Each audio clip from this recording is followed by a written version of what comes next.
Muy buenas noches. Espero que todos y cada uno de ustedes estén bien junto a su familia y que esta epidemia los esté tratando lo mejor posible.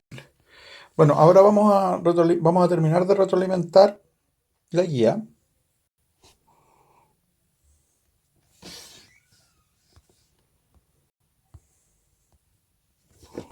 Si me deja.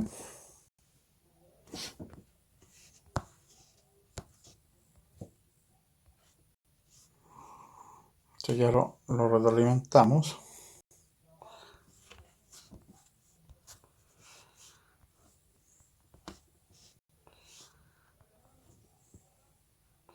Ya, vamos a retroalimentar entonces el ejercicio número 3. Dice, los componentes de la membrana y otros factores como la temperatura influyen sobre la fluidez de esta. Entonces aquí lo que tenemos que recordar es que la membrana es un mosaico fluido. Y un mosaico fluido significa que los componentes que la forman, es decir, los fosfolípidos, las proteínas, el colesterol y los carbohidratos unidos a los lípidos y a las proteínas, tienen libertad de movimiento lateral. Entonces, por ejemplo, si ustedes tienen la membrana, ¿cierto?, fuera de la bicapa, ¿cierto?, y tuvieran, por ejemplo, una proteína incorporada, esta proteína tiene capacidad de movimiento lateral. Eso es la fluidez. Entonces, hay factores que influyen en la fluidez que tiene la membrana, es decir, esta capacidad de movimiento lateral que tienen los componentes de la membrana. Bueno, y el principal de estos factores es precisamente la temperatura. Porque mientras mayor sea la temperatura a la cual se encuentra la membrana, ¿cierto?, mayor va a ser su fluidez, porque a mayor temperatura los componentes, cada uno de estos componentes, los fosfolípidos, las proteínas, etcétera, tienen mayor capacidad de movimiento, mayor agitación térmica. Por lo tanto, ese es el factor más importante a la hora de determinar la fluidez. Por lo tanto, es esperable que si nosotros tenemos una membrana, tenemos una célula, ¿cierto?, o tenemos la membrana de una célula, y esta está a muy baja temperatura, podemos ver que la fluidez en general disminuye, es decir, los componentes se van a mover menos, los componentes de la membrana. Mientras que a mayor temperatura, los componentes van a tener mayor capacidad de movimiento lateral, mayor velocidad de movimiento lateral, por lo tanto esta membrana será más fluida. Entonces, la situación problema nos habla de una célula que se encuentra a una temperatura muy baja. Por lo tanto, nosotros esperamos que el grado de fluidez de esa membrana va a ser menor a que si esa misma célula se encuentra a una temperatura más alta o muy alta. Entonces, dadas estas condiciones, ¿cuál será el grado de fluidez que tendrá la membrana en esta célula? El grado de fluidez de esta membrana, ¿cierto?, será bajo o será menor que el grado de fluidez que tendría esta misma membrana si la célula se encuentra a una temperatura más alta. Con eso contestamos la pregunta A. Ahora, con respecto a la B, me pregunta por qué modificaciones en los componentes de la membrana de esta célula se podrían realizar para que pueda tener un grado de fluidez más cercano a lo normal a pesar de encontrarse a baja temperatura. Entonces, esto es una pregunta en que uno tiene que hacer, digamos, tiene que jugársela en base a un conocimiento. ¿Y cuáles modificaciones podríamos introducir en esta membrana para que, a pesar de que se encuentra a baja temperatura, sus componentes puedan tener una mayor capacidad de movimiento? Es decir, la membrana en su conjunto sea más fluida. Entonces, lo que tenemos que acordarnos como idea básica es que la membrana es una bicapa fosfolipídica. O sea, el componente mayoritario, el más importante, son los fosfolípidos de la membrana, los fosfolípidos que estoy dibujando acá. Y dentro de esos fosfolípidos se encuentran, ¿cierto?, los distintos tipos de proteína y también el colesterol, ¿cierto? Entonces aquí vamos a dibujar así como con un rombo una molécula de colesterol que está metida ahí entre medio de los fosfolípidos. Entonces, esta molécula que está metida ahí, que es el colesterol, influye en la fluidez de la membrana. Y muy en general, ¿cierto?, sobre todo para nuestro nivel de estudio, vamos a decir que mientras mayor sea la cantidad de colesterol, va a pasar en una membrana que menor va a ser su fluidez. Aunque eso no es tan cierto, pero para nuestro nivel va a ser cierto. Entonces, si lo que nosotros queremos es contrarrestar el efecto de una baja temperatura, lo que tendríamos que hacer, o lo que la célula tendría que hacer, es disminuir la cantidad de colesterol. Es decir, sacar colesterol de la membrana o producir membrana con nada o con poco colesterol. Eso sería una de las modificaciones que se podrían hacer, ¿ya? Y por otro lado, ¿cierto? En ese mismo escenario tendríamos que acordarnos de la estructura que tienen los fosfolípidos. Entonces, si nosotros aislamos un solo fosfolípido, por ejemplo, ampliamos este fosfolípido acá, ¿cierto? Nos damos cuenta que, o tendríamos que saber que esta es la cabeza del fosfolípido y estas son las colas del fosfolípido. Las colas del fosfolípido. Entonces, cada fosfolípido tiene dos colitas. Y estas colitas, ¿cierto? Mientras mayor es la longitud de las colitas, o sea, mientras más largas son las colitas de los fosfolípidos, ¿cierto? Eso implica que va a disminuir la fluidez de la membrana que forman estos fosfolípidos, cuyas colas, ¿cierto?, son muy largas. En realidad, estas colas son, en términos más precisos, son las cadenas hidrocarbonadas.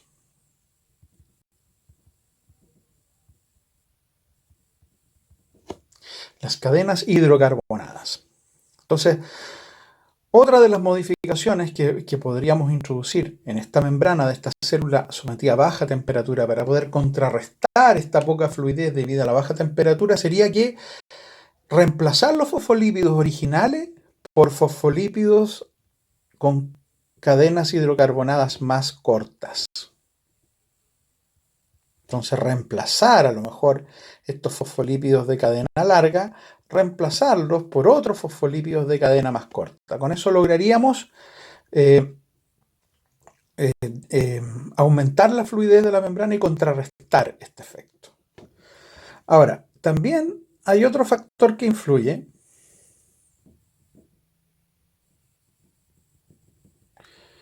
que es lo que tiene que ver con la estructura química de esta cadena, de estas colas, de estas cadenas hidrocarbonadas, estas colas de los fosfolípidos,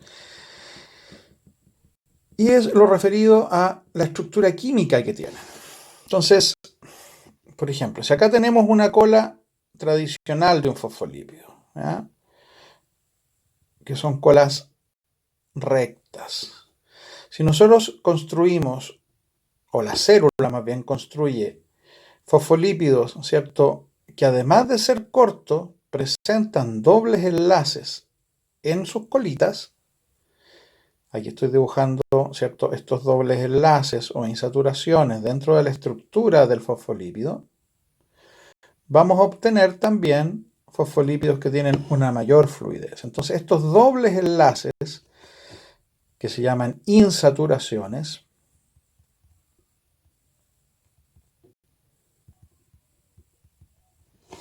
contribuyen a que los fosfolípidos de la membrana, ¿cierto?, generen un ambiente mucho más fluido, ¿ya? Entonces, de acuerdo a lo que hemos conversado, ¿cierto?, ¿qué modificaciones en los componentes de la membrana celular se podrían realizar para que pueda tener un grado de fluidez más cercano a lo normal? Es decir, se hace más fluida pese a encontrarse a una temperatura muy baja. Entonces, resumiendo, sería, ¿qué modificaciones podríamos hacer? Bajar la cantidad de colesterol de la membrana, si es que es una célula animal. Ahora, como el colesterol está solo presente en la membrana de las células animales, si esta célula fuera una célula vegetal, habría que hacer otras cosas, porque ahí no podemos disminuir la cantidad de colesterol porque no hay colesterol, ¿cierto? Podríamos, ¿cierto?, reemplazar los fosfolípidos originales, ¿cierto? Por otros de cadena corta y con la presencia de un mayor número de insaturaciones.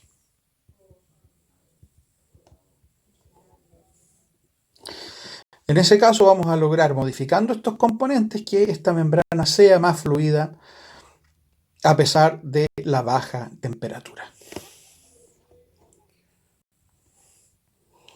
Explica detalladamente, referido ahora a la pregunta 4, en qué consiste el modelo del mosaico fluido de la membrana plasmática. Entonces, el modelo, acuérdense que en clase hablamos de qué significa un mosaico, sobre todo en arte, ¿cierto? O en decoración. Un mosaico, y esto también aplica a la membrana, es una estructura, un objeto, un componente que está hecho de la unión de muchas partecitas pequeñas. Entonces podemos hacer, por ejemplo, un mosaico de cerámica, un mosaico, una obra con pedacitos chicos de cerámica, pegándolas en un cierto orden y obteniendo una obra de arte, un objeto de decoración. Bueno, en este caso no tenemos pedacitos de cerámica, no tenemos ningún tipo de esa estructura. ¿Y qué es lo que tenemos? Los componentes de la membrana. Tenemos los fosfolípidos, las proteínas, el colesterol, ¿cierto? Los glicolípidos, y están en mosaico porque son distintos componentes que están puestos, están distribuidos a lo largo de la membrana. Pero el apellido fluido es por esta propiedad que comentábamos, que los componentes tienen capacidad de movimiento lateral en la dimensión de la membrana. Es decir, si nosotros pudiéramos pintar la cabecita de un fosfolípido, ¿cierto? Por ejemplo, la pintamos de rojo, y si pintamos ese fosfolípido de rojo, ¿cierto? Vamos a ver que este fosfolípido se va a mover entre medio de los otros fosfolípidos de manera lateral. Así como se mueven las personas en un recital, en la cancha de un recital, ¿cierto? La cabeza de las personas sería como la cabeza del fosfolípido. Entonces, una persona se puede desplazar entre medio de otras personas y cambiar su posición dentro de la cancha del recital. Esa misma capacidad lo tienen los fosfolípidos, las proteínas y el colesterol. Entonces, que el mosaico sea fluido, aparte de ser un mosaico, es decir, está formado por distintos tipos de componentes o piezas. En este caso, los fosfolípidos son los más abundantes, pero también tenemos proteínas, colesterol y otros. Todas estas moléculas tienen una capacidad de movimiento lateral. Y eso significa que sea un mosaico fluido. No es un mosaico estático, sino que es un mosaico fluido. Ya. La pregunta número 5. Entonces tenemos un par de figuras que básicamente muestran un vaso de agua al que recién le ha caído una gotita de colorante, y luego el mismo vasito de agua luego de un rato en que las moléculas de colorante se han distribuido por todo el vaso. Entonces aquí lo que importa, ¿cierto?, es explicar paso a paso qué es lo que pasó desde esta situación inicial a esta situación final. Describir paso a paso qué es lo que pasó, ¿cierto? Pero no solamente explicar paso a paso, sino que explicarlo con palabras y conceptos claves como la concentración de soluto y el gradiente y el movimiento a favor del gradiente. Entonces recordemos un poco, ¿qué es lo que es concentración de soluto? La concentración de soluto la podemos descifrar en este nivel como la cantidad de soluto que hay en una solución. Entonces ahí va a haber soluciones más concentradas o más diluidas dependiendo de la cantidad de soluto que tenga esa solución. Por ejemplo, si yo tengo una tacita, ¿cierto?, y le pongo agüita y después le echo azúcar, ¿sí? Entonces, mientras más azúcar le agregue yo acá a la tacita con agua caliente, mayor concentración de azúcar va a tener esta tacita con agua y azúcar. Entonces, a mayor cantidad de soluto, mayor es la concentración que tiene el soluto en la solución. Ese es el concepto concentración de soluto. Después viene el concepto de gradiente, y la palabra gradiente siempre se lee como diferencia, ¿cierto? Y en este caso, como corresponde a un gradiente de concentración, significará diferencia de concentración. Entonces, dense cuenta que cuando la gotita cae en este punto, ¿cierto?, del vasito de agua, hay una diferencia de concentración entre el lugar donde cayó la gotita, que ahí la concentración de las moléculas de soluto es máxima, y otras partes del vaso de agua en que la concentración es cero porque no hay todavía moléculas de tinta. A diferencia de en esta situación final, donde ya el gradiente no existe, porque ya no hay diferencia, porque las moléculas de tinta están igualitariamente distribuidas en torno a todo el vaso de agua. Entonces ya el gradiente aquí ya no existe, el gradiente se extinguió. ¿Ya? Y por último, movimiento a favor del gradiente. Y aquí me quiero detener un poco en lo que significa a favor, porque esto es un poco contranatural. ¿En qué sentido es contranatural? Por ejemplo, aquí, cuando la gota de tinta cayó en este lugar, hubo un movimiento a favor del gradiente, en el sentido de que las moléculas de tinta empezaron a moverse en todas direcciones de manera espontánea, sin que nadie revuelva, sin que nadie o nada invierta energía, sino que con un movimiento natural. A esos movimientos en que el gradiente tiende a extinguirse, pasa de una situación de un gradiente máximo, en esta situación a una situación donde no hay gradiente. Aquí hay un gradiente cero, nulo. ¿Cierto? Ya no hay gradiente porque la concentración de las moléculas de tinta es idéntica en todos los lugares del vaso de agua, de la solución en este caso. ¿Cierto? En cambio aquí en esta situación inicial, hay un gradiente porque hay mucha concentración acá y poca concentración en los otros lugares. En cambio aquí la concentración en todos los lugares es la misma. Entonces, esa es la paradoja, que los movimientos a favor del gradiente, en términos simples, matan el gradiente. ¿Ya? Matar no es un término muy científico en este contexto, pero significa que disipan el gradiente, extinguen el gradiente. Pasan una situación en que hay diferencia a otra situación en que no hay diferencia de concentración. Entonces, resumiendo, ¿cierto? Si me piden explicar paso a paso, yo tendría que decir que en la situación inicial, el lugar donde cae la gota de tinta en el vaso de agua, imaginemos que con un gotario cayó la gota de tinta, en ese momento, en ese comienzo, la concentración de soluto es máxima en el lugar donde cayó la tinta, pero es cero en todo el resto del vaso. Al pasar del tiempo, ¿cierto?, el movimiento de las moléculas de manera espontánea, sin gasto de energía, es decir, a favor del gradiente, hacen que las moléculas de tinta se distribuyan homogéneamente en todo el vaso de agua, dejándolo totalmente teñido. En ese momento el gradiente se extingue, se disipa. Es decir, el gradiente se vuelve nulo, se vuelve cero. Ya no hay más gradiente.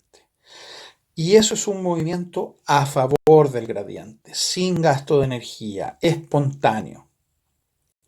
Esa es la explicación paso a paso. Ya. Y por último, ¿cierto?, planteamos una situación experimental en que decimos en un universo paralelo, ¿cierto?, para decir que a lo mejor en este universo paralelo no se cumplen las mismas leyes de la física, de la química y de la biología como se cumplen a lo mejor en nuestro planeta, en nuestro universo, sino que estamos planteando una situación hipotética, de fantasía, que a lo mejor no es correcta, ¿cierto?, en base a las leyes de la química y la física y la biología en nuestro universo.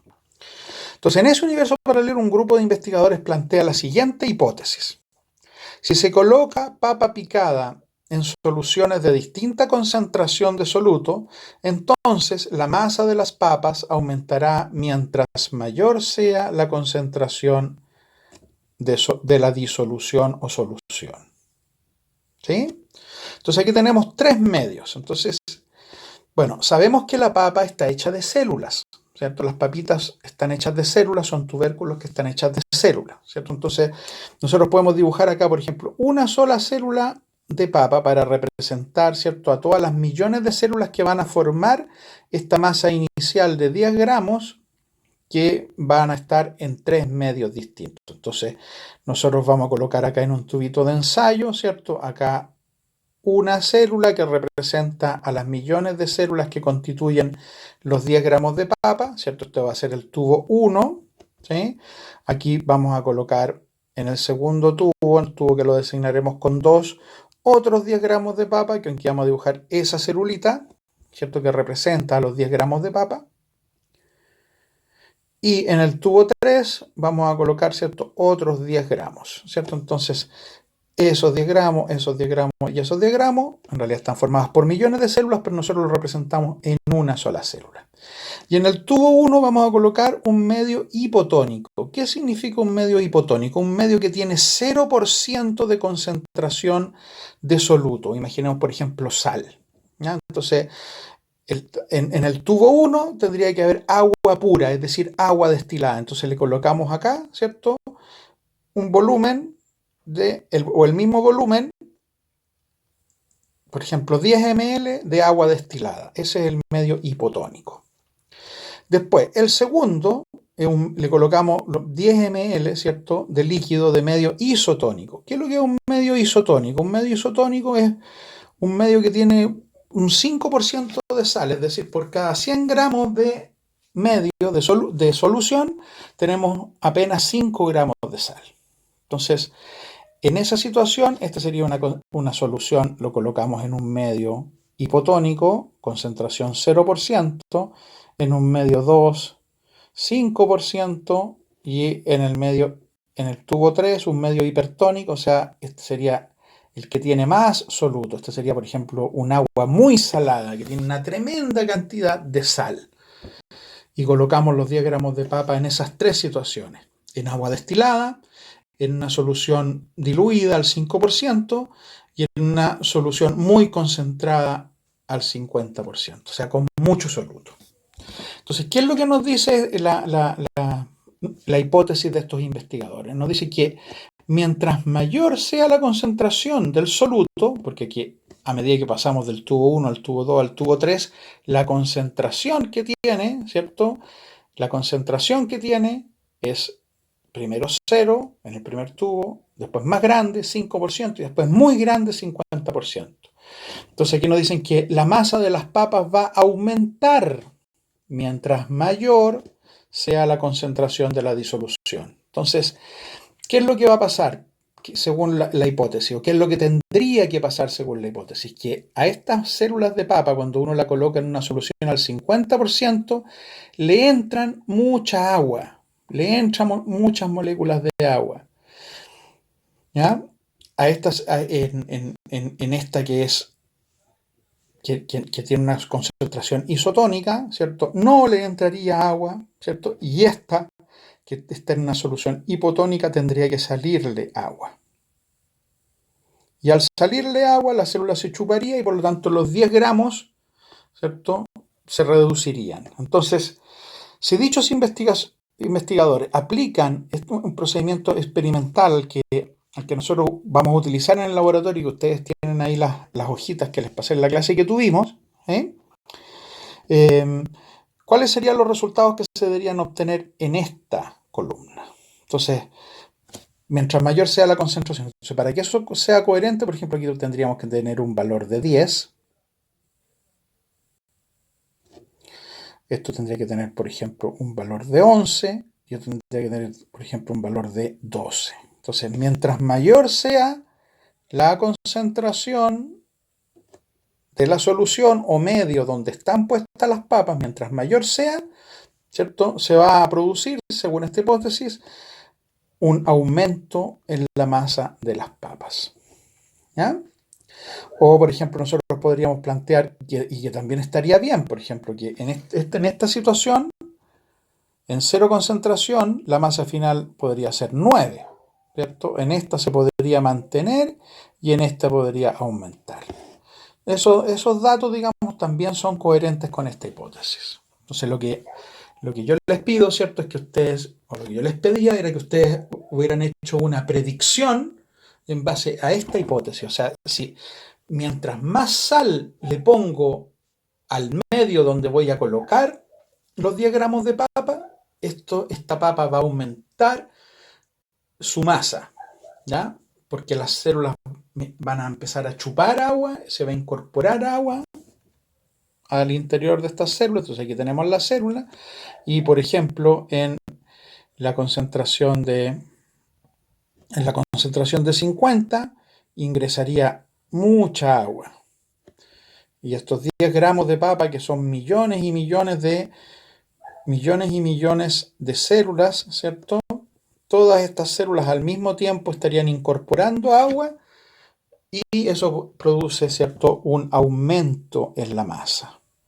Pero este aumento no se produce o es menor mientras menor sea la concentración.